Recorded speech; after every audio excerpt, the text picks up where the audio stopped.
Okay, you see this part of the map? I see it. I'm gonna try to cross that. How though? By doing a super jump.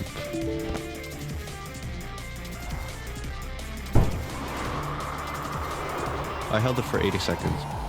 Still bouncing.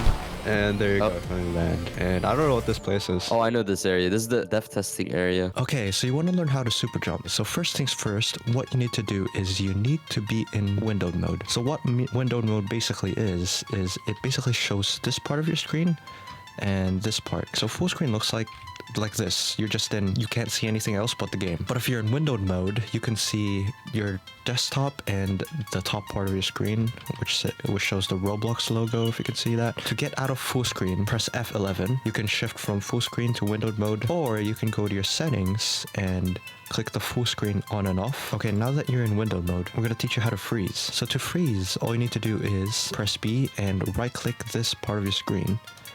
And boom, you're frozen. So to show you like that I'm actually frozen, I'm gonna jump up in the air and I'm gonna freeze. And if you look to my spectating screen, you can see that I'm floating up in the air, and if I let go, I just land. Like that's perfect. Okay, so now that you know how to do that, we can finally get to the super jump. So to do the super jump, wait, let me just turn on my keyboard mouse overlay so you can see exactly what I'm doing. So if you look to the bottom left of the screen, you can see that my keyboard presses are being transmitted to the bottom left of the screen, so you can see exactly what I'm doing. So to do the super jump, what you need to do first is you need to press B, and then what you want to do is you want to hold Control, then freeze at the same time. So hold Control and freeze at the same time, and there you go. What I want you to do now is I want you to unfreeze and freeze again, like immediately. There you go. And then after that, you want to let go of Control, then finally unfreeze and freeze again, and then you will be sent flying up into the air. There you go, and you just successfully did a super jump. Now that's just the first step to learning how to do the super jump. What we need to teach you now is to control it. Okay, so to learn to control this, all it involves is timing. So if you recall, there are two freezes, the first freeze and the second freeze. So the first freeze times our second freeze equals our jump power. So all you need to know is that if you did 5 seconds on your first freeze and did 10 seconds on your second freeze, you times that together, and then that becomes maybe like 50 jump power, for example. That's how super jumping works. If you keep this in mind while you practice the super jump, you will grasp how to super jump faster. So just keep this in mind. But first, I'm going to teach you how to get to the top of the roof first. So I want you to freeze for 5 seconds on the first freeze, and then 10 seconds on the second freeze to get to the top of the roof, or out of bounds basically.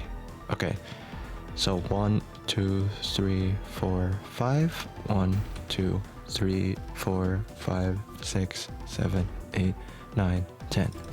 There you go. We made it to the roof. All right, so we can practice. All right, I forgot to mention, you can actually control the direction you want to go while super jumping. So how you do this is you use the directional keys on the second freeze. I'm just gonna show you right now. So you do the same steps that you did when super jumping. Okay, so 1, 2, 3, 4, 5. 1, 2. Okay, and on this freeze, you want to hold W or any of the directional keys to go where you want to go, to super jump wherever you want to go. So now let go, and there you go. I just super jump forward. Look at that. I made that gap somehow, which is amazing. Now, I just want to mention that you can control all of this just by controlling the timing. You guys need to experiment for you guys to actually understand how this works. You won't be able to get it from just this video, just practice. This is usually my practice zone. As you can see, this place is huge. If you mess up, you generally have like lots of room to to fail, essentially. All right, to show you how timing controls your jump, I'm going to show you an example. So I'm going to do a 5 times 20 jump, and then after that I'm going to do a 5 times 30 jump. Boom. That's a 5 times 20. Now that's a 5 times 30, and it's taking longer for me to fall down. There you go. Now you know how to super jump.